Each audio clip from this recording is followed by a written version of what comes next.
So, how I am rebuilding confidence after losing all of it. So, obviously, as I've been mentioning a lot, I'd attached a lot of my self-worth to things and people, this YouTube channel, the numbers, the views, everything, all the things that I told everybody not to attach their worth to. I attached my worth to, which is a very human experience of knowing something but not actually embodying it because you haven't allowed yourself to feel the fear that you think will kill you if you feel it, right? So when I allowed myself to finally face the fears of losing it all, of having nothing, of starting again, that's actually when things really started to change. So I had absolutely attached my confidence to the things that I was seeing in my life that had gone well, right? The relationship, the numbers, all the things I just said. And so losing them all temporarily made me forget that I was good enough, that I was okay, that I could be confident again. And there are things that I'm doing to help me rebuild my confidence.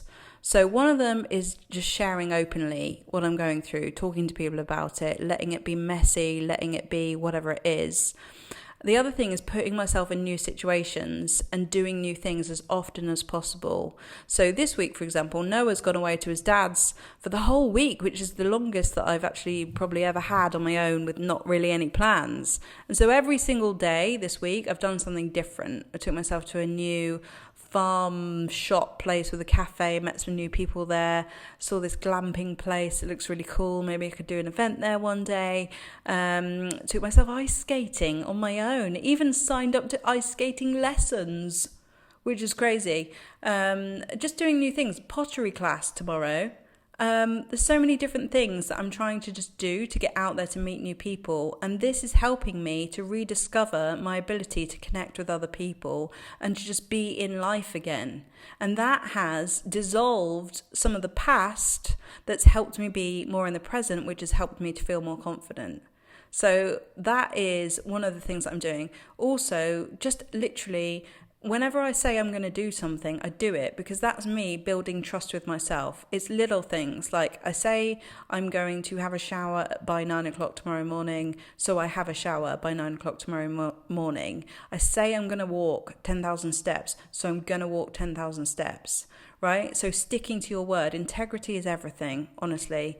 If you don't do what you say you're going to do, you can't trust yourself. And having self-trust is one of the things that builds your confidence so much, right? So I came into the studio today. I said I'm going to make a certain amount of videos. I've done it. I've done more, actually. So that's building confidence in myself.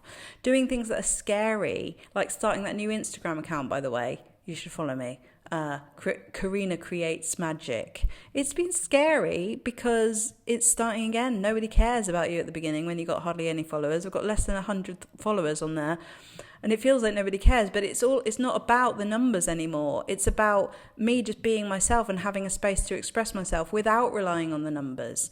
Also, another really good thing for confidence after losing it all is not actually looking for it at all. Deciding that you're not going to look for external validation. You're not going to ask for advice again about the same thing. You're not going to ask somebody to confirm if you've made the right decision. This is one of the things that I've really struggled with. Such a damsel in distress when it comes to making decisions. I ask 10 people, can you tell me if I've done the right thing or not? Does this sound okay? Does that sound okay? I've stopped doing that, right, for a while I rediscover my own voice again. Otherwise, you kind of get mixed up with what everybody else thinks. So that's been really, really helpful. So all of these things, try them and just decide that you're building your self-trust. You're not going to seek external validation for decisions, that you can slow down and ask yourself, can I make this decision on my own? And by the way, I love external validation, and I think everybody does need it, especially when you're going through a difficult time. Sometimes you really do need to be validated in your experience of where you are now. That's why I created the living room. That's why it's great, because actually it is a space where you can give yourself permission to get external validation. But then it bounces off so that you can go and you can build your self-trust, because I think sometimes we need to have external validation to start trusting our own voice more, right?